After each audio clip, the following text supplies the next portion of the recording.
Let's move to Liverpool then. Last but certainly not least. I think our biggest news, of course, is Virgil van Dijk and Joe Gomez returning, man. Who caught that? We all caught it, boy. Who at least saw pictures God. or clips? We saw it, boy. The thing is, I got so excited when I saw it, bro. I couldn't help myself, to be honest.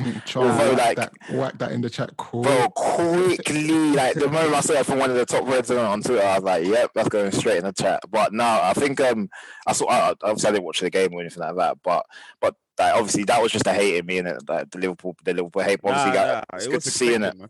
Yeah, no, like it's brother. He's been out for what, a year? Like I'm not gonna expect him to come and be prime Maldini in it. So I mean like the corn even wasn't expected. Yeah. I was watching the game with Kenna, and how was it?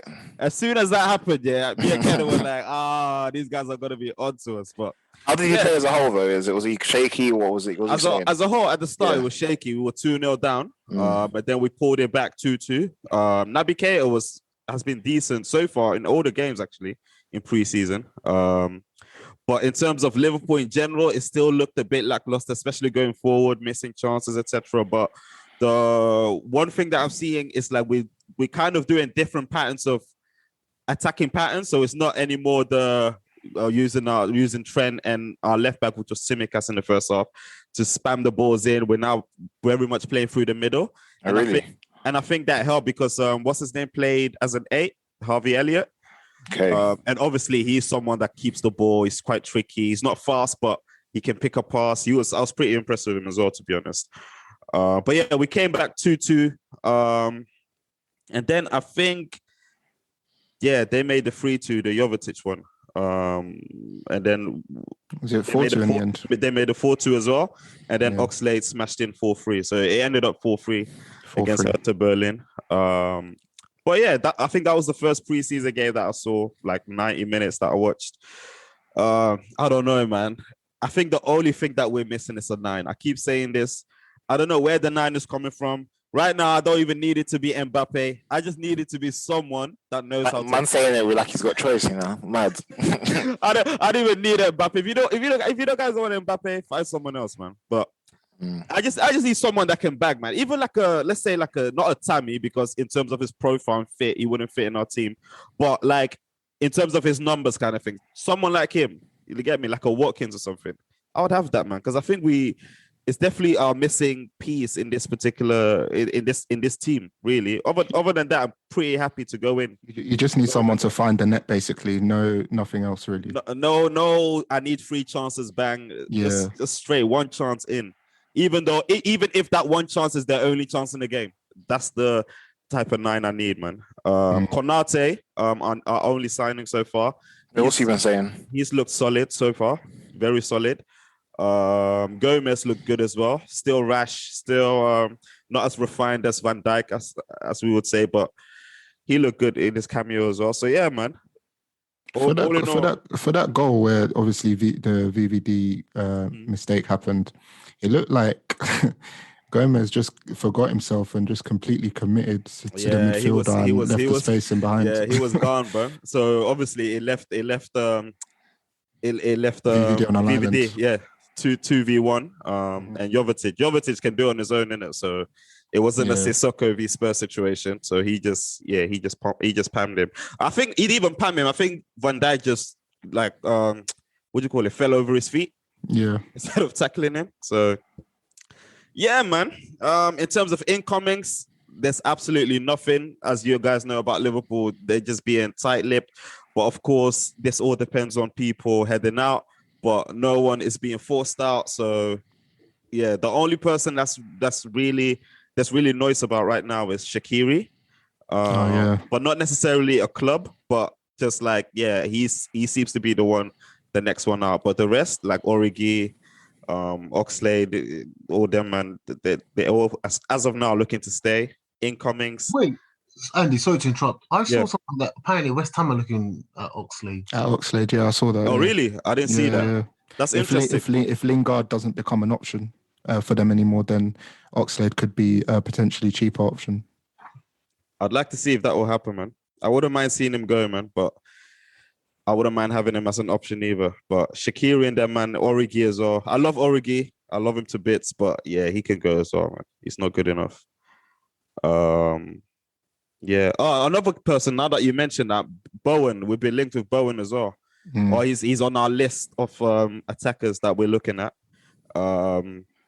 Yeah, I would be happy with that as an option from the bench. Or as one of our attacking options for sure, man. I'd be happy with that. But for the rest, man, we're being left in the dark. Yeah. I'm gonna leave the space for you guys, man. What do you guys think?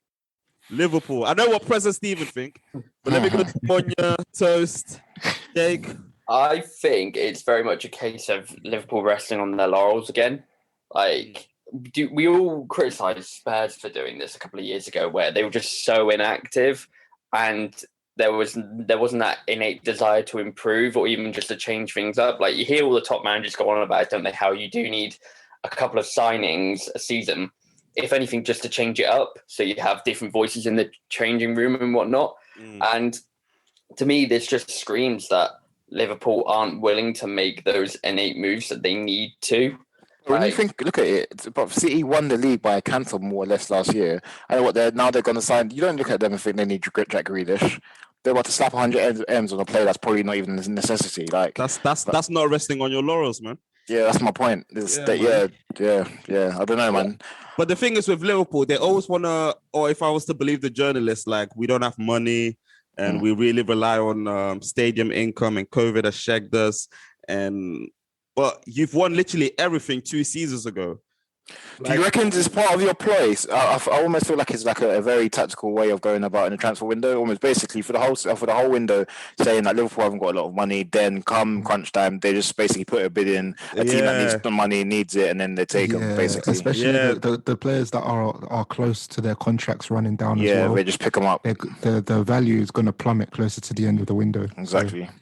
I mean, that's what we've been doing so far. So this is why I'm not particularly worried. Obviously, Thiago was the same thing a couple of seasons ago. Fabinho early in the transfer window, we've done that out of nowhere as well. So Jota kind of as well, actually, because I didn't hear anything about him. Bro, I was so surprised by that. Yeah. So I'm just waiting, man. I'm just waiting and seeing. But that is the one thing I was thinking about the Liverpool team. It's obviously like come January and you get AFCON. So you lose Salah and Mane for what, a month to 6 weeks? And Naby as well. So you guys definitely signing someone. Have to. Yeah, like that. So that month to 6 weeks, like if you don't sign anyone, you've got Firmino, Jota, and Minamino. Like that's for that month to 6 weeks. Like you had scoring trouble last season. Liverpool are definitely signing someone. We don't know who, but they have to. Let's see, man. Let's see. Although I still think like we'll be up there, man. Top 2. Saul Niguez is another name that's looming as well for Liverpool. Yeah, apparently his agent.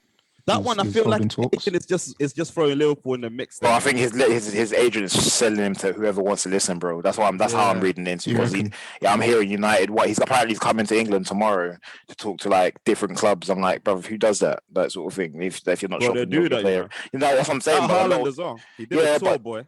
They were shopping him around, and they basically said, look, if you want our star boy, this is what he's going to cost in. Whereas Sal, I think he's just trying to get a good contract personally.